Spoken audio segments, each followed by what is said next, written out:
അജിംസിന്റെ ചോദ്യത്തിലേക്ക് ഞാൻ തീർച്ചയായിട്ടും വരാം. ഞാനത് അവസാനമായിട്ട് വരാമെന്നാണ് ഞാൻ കരുതുന്നത്. ഞാൻ ആദ്യമായിട്ട് അജിംസിനോട് പറയാൻ ഉദ്ദേശിക്കുന്ന ഒരു കാര്യം, നമ്മുടെ രാജ്യത്തെ സംബന്ധിച്ചിടത്തോളം ഈ രാജ്യത്തെ ഒരു ഹിന്ദു മുസ്ലിം ഐക്യം അല്ലെങ്കിൽ ഒരു മതേതരത്വം അത് തകർത്താൽ മാത്രമേ ഈ രാജ്യത്തിൻ്റെ ശത്രുക്കൾക്ക് അല്ലെങ്കിൽ ഈ രാജ്യത്തിൻ്റെ സ്വാഭാവിക ഗതിക്ക് വിപരീതമായി ചിന്തിക്കുന്നവർക്ക് ഇവിടെ ആധിപത്യം ഉറപ്പിക്കാൻ കഴിയുള്ളൂ. അത് ബ്രിട്ടീഷുകാർ കാണിച്ചു തന്നാണ്.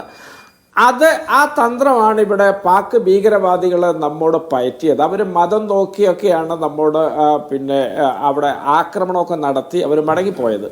തീർച്ചയായിട്ടും മതത്തിൻ്റെ പേരിൽ നമ്മൾ വിഭജിക്കാനുള്ള ആ ശ്രമങ്ങളെയാണ് ഇന്ത്യ ഒന്നടങ്കം ഒരുമിച്ച് നിന്ന് ചെറുത്തു തോൽപ്പിക്കേണ്ടത്. അവിടെ നിങ്ങൾ നോക്കുക, ഇവിടെ BJP-ക്കാർ ആദ്യം മുതൽ പെരുമാറിയത് എങ്ങനെയാണെന്ന് നിങ്ങൾ നോക്കുക. BJP-ക്കാർ ഉത്തരേന്ത്യയിലെ പലയിടങ്ങളിലും മുസ്ലിങ്ങൾക്കെതിരെ അവരുടെ കടകളും വീടുകളും ഒക്കെ ആക്രമിക്കുന്ന പല സമീപനങ്ങൾ, പരസ്യമായ ആക്രമണങ്ങളൊക്കെ അവരുടെ ഭാഗത്തു നിന്നുണ്ടായി, സംഘപരിവാറിൻ്റെ ഭാഗത്തു നിന്ന്. അതുപോലെ തന്നെ അവർ ഈ ഭീകര ദുരന്തത്തിൽ നിന്ന് രക്ഷപ്പെട്ട ആരതിയോടും അതുപോലെ തന്നെ നർവാളിനോടും ഒക്കെ, ഹിമാൻഷു നർവാളിനോടൊക്കെ പെരുമാറിയ രീതികൾ നമ്മൾ കണ്ടു. അതുപോലെ തന്നെ അവർ സോഫിയ ഖുറൈഷിയെ വരെ വെറുതെ വിട്ടില്ല എന്നുള്ളതാണ് നമ്മൾ ആ മധ്യപ്രദേശ് മന്ത്രിയുടെ സംസാരത്തിൽ നിന്ന് നമ്മൾ മനസ്സിലാക്കേണ്ടത്. നിങ്ങൾ നോക്കൂ, അവർ പറയാണ്, ഉനോനെ ഹമാര ബേട്ടിയോ കോ സിന്ദൂർ ഉജടാ ഥാ, हमने उन्हीं का बहन को बेचकर उनको ऐसी का तैसी करवा दिया.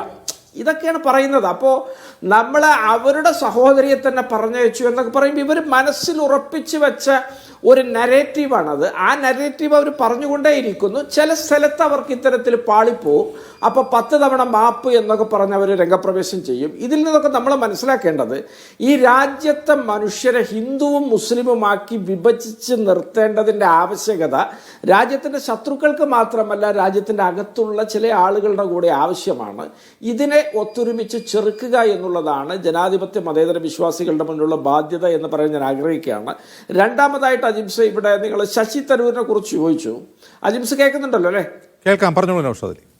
ഹലോ, പറഞ്ഞോളൂ, കേൾക്കാം. ശശി തരൂരിനെ സംബന്ധിച്ചിടത്തോളം അദ്ദേഹം ഇന്ന് പറഞ്ഞത് നിങ്ങളൊന്ന് ശ്രദ്ധിച്ചാൽ മതി.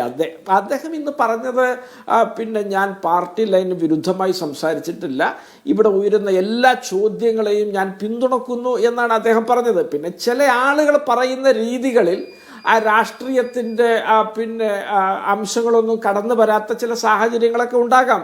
അത് രാഷ്ട്രീയത്തിലെ അനുഭവ സമ്പത്തും പ്രായോഗികതയൊക്കെ ആയിട്ട് ബന്ധപ്പെട്ട കാര്യങ്ങളാണ്. പക്ഷേ ശശി തരൂർ വളരെ കൃത്യമായിട്ട് കോൺഗ്രസ് ലൈനിലും കോൺഗ്രസിൻ്റെ രീതി, ആശയം, ആദർശം അതിനകത്ത് അടിയുറച്ച് നിന്ന് തന്നെ മുന്നോട്ട് പോകുന്ന ആളാണ്. അദ്ദേഹത്തിൻ്റെ വിശദീകരണത്തിൽ അത് വളരെ കൃത്യമാണ്. കാരണം ഇതുവരെ നമ്മൾ പഹൽഗാമിൽ ആക്രമണം നടത്തി രക്ഷപ്പെട്ട തീവ്രവാദികളെ, ഭീകരവാദികളെ ആരാണെന്ന് പോലും നമുക്ക് കൃത്യതയില്ല. ഒരുപാട് തരത്തിലുള്ള ചോദ്യങ്ങൾ അന്തരീക്ഷത്തിലുണ്ട്. ആ ചോദ്യങ്ങളെയൊക്കെ ഞാൻ പിന്തുണക്കുന്നു. മാത്രമല്ല, ഇവിടെ ട്രംപിൻ്റെ ഇടപെടൽ റദ്ദാവണമെങ്കിൽ ട്രംപിൻ്റെ ഈ അവകാശവാദങ്ങൾ അവസാനിക്കണം. അദ്ദേഹത്തിൻ്റെ ട്വീറ്റൊക്കെ അദ്ദേഹം ഒന്ന് മരവിപ്പിക്കണം.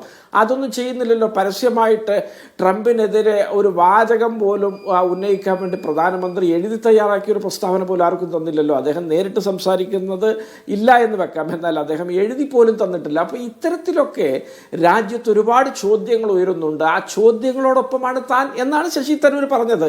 അതിന്ന് അദ്ദേഹം അടിവരയിട്ട് പറയുകയുണ്ടായി. അത്തരം ചോദ്യങ്ങൾക്കൊപ്പം നിന്നില്ലെങ്കിൽ പിന്നെ എന്തു പ്രസക്തിയാണ് രാഷ്ട്രീയമായിട്ടുള്ളത് എന്നുള്ളതൊക്കെ ആലോചിക്കാൻ എല്ലാവർക്കും കോൺഗ്രസിന്റെ ACC വർക്കിംഗ് കമ്മിറ്റി എന്ന നിലയിൽ പാർട്ടിയുടെ ഇതിനെ തള്ളിപ്പറയുന്നില്ല എന്നാണ് അങ്ങ് പറയുന്നത്. പാർട്ടി ചോദിക്കുന്ന കാര്യങ്ങളെയൊക്കെ അതൊക്കെ ഓക്കെയാണ്. പക്ഷെ അവിടെ ഒരു പ്രശ്നമുണ്ട് നൗഷാദ് അലി.